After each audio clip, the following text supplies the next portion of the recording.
आम आदमी पार्टी के वरिष्ठ नेता सौरभ भारद्वाज ने प्रेस वार्ता में भजनपुरा के चांदबाग इलाके में हुए भीषण आग हादसे का जिक्र किया। उन्होंने कहा कि इस आग में करीब 20 से 25 लोग फंस गए थे, जिन्हें स्थानीय लोगों ने बहादुरी दिखाते हुए बचाया। उन्होंने कहा कि एक हिंदू ब्राह्मण परिवार सबसे पहले मदद के लिए आगे आया और सभी की जान बचाने में अहम भूमिका निभाई। कुछ लोग ऊपर से कूदे, जिन्हें नीचे मौजूद लोगों ने सुरक्षित बचा लिया। भारद्वाज ने इसे हिंदू मुस्लिम एकता की मिसाल बताते हुए सरकार से दमकल कर्मियों के बेहतर प्रशिक्षण और स्कूलों में आपदा प्रबंधन की शिक्षा देने की मांग की।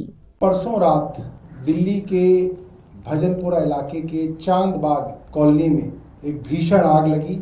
वो आग भी नीचे बेसमेंट की जो पार्किंग थी या ग्राउंड फ्लोर की पार्किंग थी, वहाँ से वो आग शुरू हुई। गाड़ियों में आग लग गई और आपको जैसे मालूम है आग नीचे से ऊपर की तरफ बढ़ती है और भीषण धुआं ऊपर के फ्लोर्स में भरना शुरू हुआ। और जब धुएं से दम घुटा रात को लगभग 2 बजे, तो लोगों को अंदाजा हुआ कि नीचे आग लग रही है। इस आग में करीब 20 से 25 लोग फंसे थे। First floor, second floor, 5 floor तक की ये बिल्डिंग थी और इसके अंदर रहने वाले ज़्यादातर लोग मुस्लिम थे, मुस्लिम समुदाय के थे। मगर जब उन्होंने मदद की चीखें लगानी शुरू की तो उनके सबसे निकट जो मकान था वो मनोज कुमार शर्मा जी का था, एक हिंदू ब्राह्मण, और वो वहाँ पे आटे की चक्की चलाते हैं। और उन्होंने सबसे पहले इस परिवार की मदद निकालने के लिए, मदद करने के लिए सबसे पहले ये लोग बाहर आए और इन्होंने खुद शोर मचा के आसपास के लोगों को जगाया। आसपास के लोग रात को 2 बजे, आप सोचिए, इकट्ठे हो गए। गरीबों की कॉलोनी थी और उन लोगों ने मदद के लिए जो जो किया, मुझे लगता है कि उनको सरकार द्वारा बहादुरी का पुरस्कार मिलना चाहिए।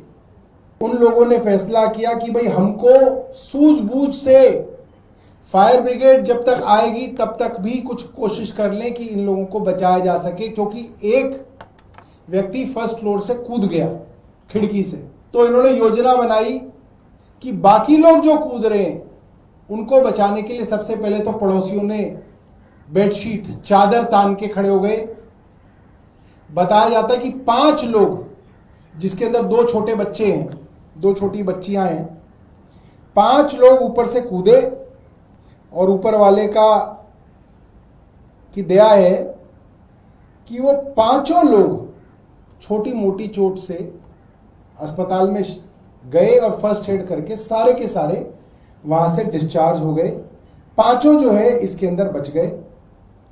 उनके नाम है जानिब, 25 साल की लड़की है, फलक 11 साल की लड़की है, निखत 22 साल की लड़की है और इनकी माँ राशिदा, माँ हूँ, चाची हूँ। एक है सोनी 25 साल की, एक है आशिफ 2 साल की। और इनके बारे में खास तौर पे जो इनकी माँ है, इनके बारे में बताया जाता है कि जैसे ही इनकी माँ को पता चला कि आग लग गई है, सबसे पहले माँ ने जाके जो गैस के सिलेंडर थे उनको आग से निकाला, क्योंकि अगर गैस के सिलेंडर में आग लग जाएगी तो पूरी बिल्डिंग में आग लग जाएगी। हाथ जल गए उस औरत के, अपने हाथ जला के भी उन्होंने गैस सिलेंडरों को आग से निकाल के साइड में किया। और फिर ये लोग 5 लोग ऊपर से कूदे, नीचे हिंदुओं ने चादर तान के खड़े रहे और इन 5 लोगों को बचाया। इसके बाद जो बाकी लोग थे, क्योंकि इस बिल्डिंग में 20 से 25 लोग बताए जा रहे हैं, तो सीढ़ी का इंतजाम किया गया और सामने वाली बिल्डिंग की बालकनी से इनकी बिल्डिंग की बालकनी तक सीढ़ी लगाई गई और एक एक करके हर फ्लोर से, सेकंड फ्लोर के सामने सेकंड फ्लोर से सीढ़ी लगाई गई, उनको उतारा गया सामने। थर्ड फ्लोर से सामने थर्ड फ्लोर में सीढ़ी लगाई गई, फोर्थ के सामने से फोर्थ में लगाई गई और 20 से 25 लोगों को बचा लिया गया।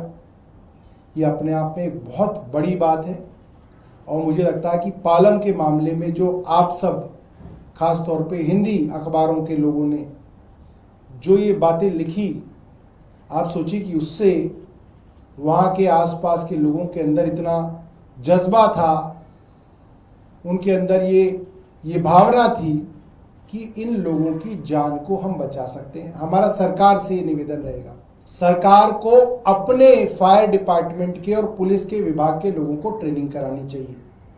और मेरा मानना ये है कि स्कूलों और कॉलेजों में भी इस तरीके की ट्रेनिंग जो है साधारण परिवारों तक भी पहुंचे, ये करना चाहिए, ताकि इस तरीके का कहीं हादसा हो और फायर ब्रिगेड देरी से आ रही हो तो कम से कम लोगों को ये पता हो कि किस तरीके से आप अपनी और औरों की जान बचा सकते हैं। आज हम इस कार्यक्रम में आपसे विदा लेते हैं। आप अन्य खबरों के लिए बने रहे।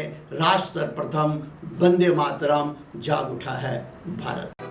राष्ट्र सर्वप्रथम, राष्ट्र सर्वप्रथम, राष्ट्र सर्वप्रथम, राष्ट्र सर्वप्रथम।